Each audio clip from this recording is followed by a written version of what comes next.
Now on CBS 46 News at 6. National leaders say there is a countrywide shortage of ventilators in hospitals. We are ordering thousands and thousands of ventilators. But where does Georgia stand? I check in with state leaders coming up. So we're trying to be that gap. A group of veterans stepping up to help those impacted by the coronavirus. How they're going to pay their bills. I have details on the relief fund and how you can donate. What are Georgia's doctors saying about this crisis? People are at risk. A view from the other side of the stethoscope coming up. But first, and breaking at 6, Lenox Square Mall closing in 1 hour for at least 2 weeks. Simon Property Group, the company that owns 7 Metro Atlanta malls, made the announcement earlier this evening. All malls expected to be closed until Sunday, March 29th. The city of South Fulton is now under a state of emergency. The guidelines include a curfew forcing people to stay in their homes from 9 p.m. to 7 in the morning. Also being enforced is a ban on gatherings of 10 or more people, and all businesses must close public access by 9 p.m. with the exception of pharmacies and medical facilities.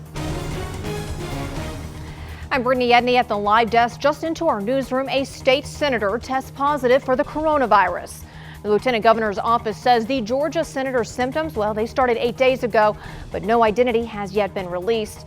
State health officials recommend Georgia state senators and their staff self-quarantine for 14 days. In southwest Georgia, 2 more patients have died from the coronavirus. Hospital officials at Phoebe Putney Memorial Hospital in Albany, they say that they treated the 2 patients, adding they have 23 other positive cases with 70 patients under investigation. I'm also told that multiple staff members are currently at home under self-isolation from possible exposure while working at that hospital. At the live desk, I'm Brittany Edney. The coronavirus continues its spread across Georgia. Good evening, everyone. I'm Brittany Miller in for Rick Falbaum tonight. And I'm Sean Gables. 197 people in the state are infected with the coronavirus. So far, at least 3 deaths are attributed to it. According to the Atlanta-based Centers for Disease Control, more than 7,000 Americans are infected. At least 97 people are dead. The states with the most infected people right now are New York, California, and Washington state. In D.C., President Trump is doing his best to keep the nation financially afloat. Earlier today, the White House sent Congress an emergency $46 billion spending request for coronavirus-related funding. The president also pledging to work our neighbor to the north in order to keep the coronavirus from crossing further into either the United States or Canada. Well, today, the president and Canadian Prime Minister Justin Trudeau agreed to close the northern border to all non-essential traffic that does not impact trade.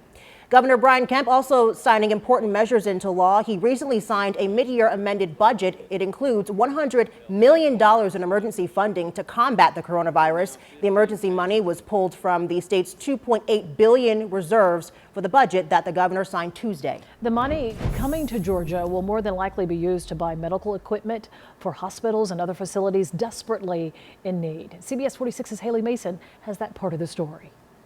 The big question right now is, are there enough ventilators in Georgia? I've been reaching out to state health officials trying to get an idea of what the stock looks like and if they'll be reaching out to the government for help. The short answer is yes. State officials say there are populated hospitals that do not have enough ventilators to treat an influx of sick coronavirus patients. Georgia Public Health Commissioner Dr. Kathleen Toomey this week tells Georgia Public Broadcasting that the state is working to request medical ventilators, respirators, and protective equipment from the federal government. Governor Kemp's office says it is working to get CBS 46 numbers on how many available ventilators there are in state. We are ordering thousands and thousands of ventilators. Tuesday, the Pentagon announced it will make available up to 5 million N95 respirator masks from its strategic reserves. 1 million will be made available immediately. Next, we are prepared to distribute to HHS up to 2,000 deployable ventilators for use as needed.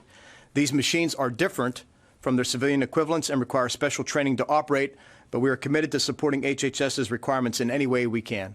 I reached out to the Georgia Hospital Association, which tells me in a statement, Georgia hospitals are continually addressing and working on emergency preparedness plans, which includes surge capacity for beds as well as ventilators. The fact remains that not all COVID-19 patients will need a ventilator, an ICU bed, or even hospital treatment at all. Additionally, as patients recover, more beds are becoming available. And right now, this is a very fluid situation, and there are no promises being made, but state groups tell me that they are working to make sure that they are consistent, to make sure that they are on the same page, and that they are all aligned in any assistance that they will be requesting. Reporting in Atlanta, Haley Mason, CBS 46 News. And as we know, testing is key to identifying infected patients and getting them the help needed to fight the coronavirus. But Cobb County officials are turning a park into a makeshift testing site. Check out Jim Miller Park in Marietta. As early as this morning, people lined up hoping to get tested. They were, however, turned away. No walk-ups or being considered here. That includes first responders and healthcare workers. Staying in Cobb County, a hotel is being converted into a quarantine center for coronavirus patients. Fences are going up around the Radisson on Parkway Place. Federal agents are securing that building. Eventually, the former Radisson Hotel will be used to house people who've tested positive for the virus but do not currently need any medical attention. People who live and work near the hotel question whether or not this is safe.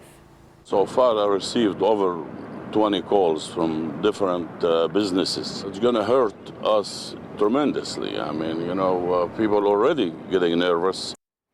Marietta City officials say the hotel, which has more than 200 rooms, was initially supposed to be used for people currently housed at Dobbins Air Reserve Base, many who came from the coronavirus-tainted cruise ship Grand Princess.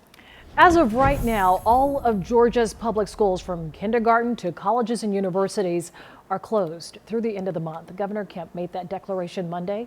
Prior to his announcement, several schools made the decision on their own, deciding to close. Meanwhile, universities across Georgia canceling graduations this spring. It's in compliance with CDC guidelines suggesting people refrain from attending or holding ceremonies for more than 50 people. The decision is forcing school seniors to worry whether they'll get to walk across the stage. It just sucks because these were my last 2 months to walk the halls of Pope and be with all my friends that I'll never see again. There's nothing that we can do about it because it's beyond our control, and I just keep on thinking I wear this ring and it says in Hebrew this too shall pass, and that's kind of what I've been thinking. This will pass and we'll hopefully have a chance to remake some of the memories, but I know it's not going to be the same, and that's a really hard thing to actually understand and be okay with. High school seniors say they are hopeful schools will find some kind of way for them to get together one last time. New at 6, nonprofit veteran organizations are stepping up to help find vets and some kind of relief during their unprecedented time. CBS 46's Bobeth Yates with information you need to know tonight if you or a loved one is a vet. Yes, the veteran organization is asking those who can to donate to the relief fund to help those negatively impacted by the coronavirus. For those business owners that are giving their employees off without pay, that's going to have a domino effect. A 2017 study by Career Builder found that 78% of U.S. workers are living paycheck to paycheck. And with the coronavirus impacting many people's work schedule, things are expected to get worse. How they're going to pay their bills, how they're going to be able to feed their family. That's going to cause additional financial harm to them and their families because now you're asking them to take anywhere between 1 to 8 weeks off without pay. That's where Master Sergeant Baden and her organization, Southern Crescent Veteran Services, Inc. comes in. So we're trying to be that gap in regards to the resources for income and financial hardship. The nonprofit started a nationwide effort to raise funds for those suffering with financial hardships because of the coronavirus. We're asking everybody that is able and willing to make a generous donation so that when those come to us saying that I was laid off or I do not have this amount of money to pay my rent, or this amount of money to feed my kids, can you help? We'll be able to help. For details on how you can donate, you can go to the CBS 46 News app. Fighting for our vets, Bobeth Yates, CBS 46 News.